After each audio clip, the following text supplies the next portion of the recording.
జిల్లా కల్లూరులో నూతన DCCB bank branch ను మంత్రి తుమ్మల నాగేశ్వరరావు ఎమ్మెల్యే మట్ట రాఘమయ్య ప్రారంభించారు. ఈ బ్యాంక్ ప్రజలకు మెరుగైన సేవలు అందించాలని మంత్రి విజ్ఞప్తి చేశారు. సత్తుపల్లిలో సబ్ కలెక్టర్ ఏర్పాటు చేయాలని సీఎంకు తెలియజేశారని తుమ్మల వెల్లడించారు.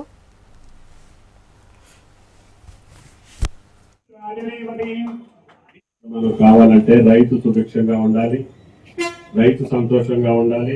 రైతు ఆదాయం పెరిగినప్పుడే ఈ యొక్క బ్యాంకింగ్ వ్యవస్థ కూడా స్థిరంగా నిలబడే అవకాశం ఉంటుంది. ఆయన తీసుకున్నటువంటి అప్పు సకాలంలో తీర్చే అవకాశం వస్తుంది. తద్వారా ఇంకా కొంతమంది రైతులకి ఉపయోగపడేదానికి అవకాశం ఉంటుంది. ఇందాక మేనేజర్ గారు చెప్పారు, కల్లూరు బ్రాంచి ధనవంతమైనటువంటి బ్యాంక్. ఇక్కడ ఎందుకంటే వ్యాపారస్తులు పెద్ద రైతులు ఉంటారు. డిపాజిట్స్ అన్ని కూడా మీ బ్యాంకులోకి వచ్చేటట్టుగా మీరు ప్లాన్ చేసుకోవాలి. ఈ బ్యాంకు పటిష్టంగా ఉంటే వ్యాపారం బాగా జరుగుతుంది. వ్యాపారం బాగా జరిగితే మీకు లాభాలు ఉంటాయి.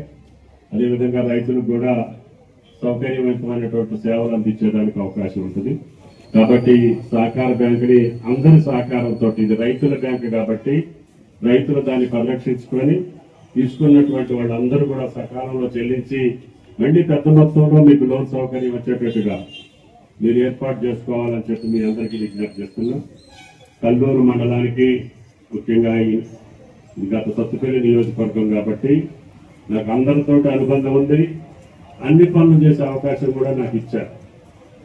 కల్లూరు మండలానికి రెవెన్యూ డివిజన్ కూడా కొత్తగా ఏర్పాటు చేసుకున్నాం. త్వరలోనే ఒక ఇంటిగ్రేటెడ్ సబ్ కలెక్టర్ ఆఫీస్ కూడా కల్లూరులో ఏర్పాటు చేయాలని చెప్పి ముఖ్యమంత్రి గారికి చెప్పడం జరిగింది. అన్ని కార్యాలయాలు కూడా ఈ యొక్క సబ్ కలెక్టర్ కార్యాలయంలో ఉండేటట్టుగా మనం ఏర్పాటు చేసుకున్నాం. అదేవిధంగా ఈ మండలానికి సంబంధించినటువంటి సాగునీరు కానీ, మంచినీరు కానీ, రహదారి సౌకర్యాలు కానీ, అడ్మినిస్ట్రేటివ్ బిల్డింగ్స్ కానీ, ఈవెన్ విద్యాలయాలు కానీ అన్ని నిర్మాణం చేసే అవకాశం నాకు మీరు సుదీర్ఘకాలం అప్పచెప్పారు. అందుకని మీ మండల ఆఫీస్ కట్టినా, మీ కాలేజీ బిల్డింగ్ కట్టినా, మీ వాటర్ స్కీమ్ కట్టినా, మీ కప్పల బంధం లిఫ్ట్ కట్టినా అన్ని కూడా నా చేతుల మీదకి జరిగే అవకాశం ఆ శ్రీరామచంద్రుడు మీరు నాకు కల్పించారు. ప్రవర్తన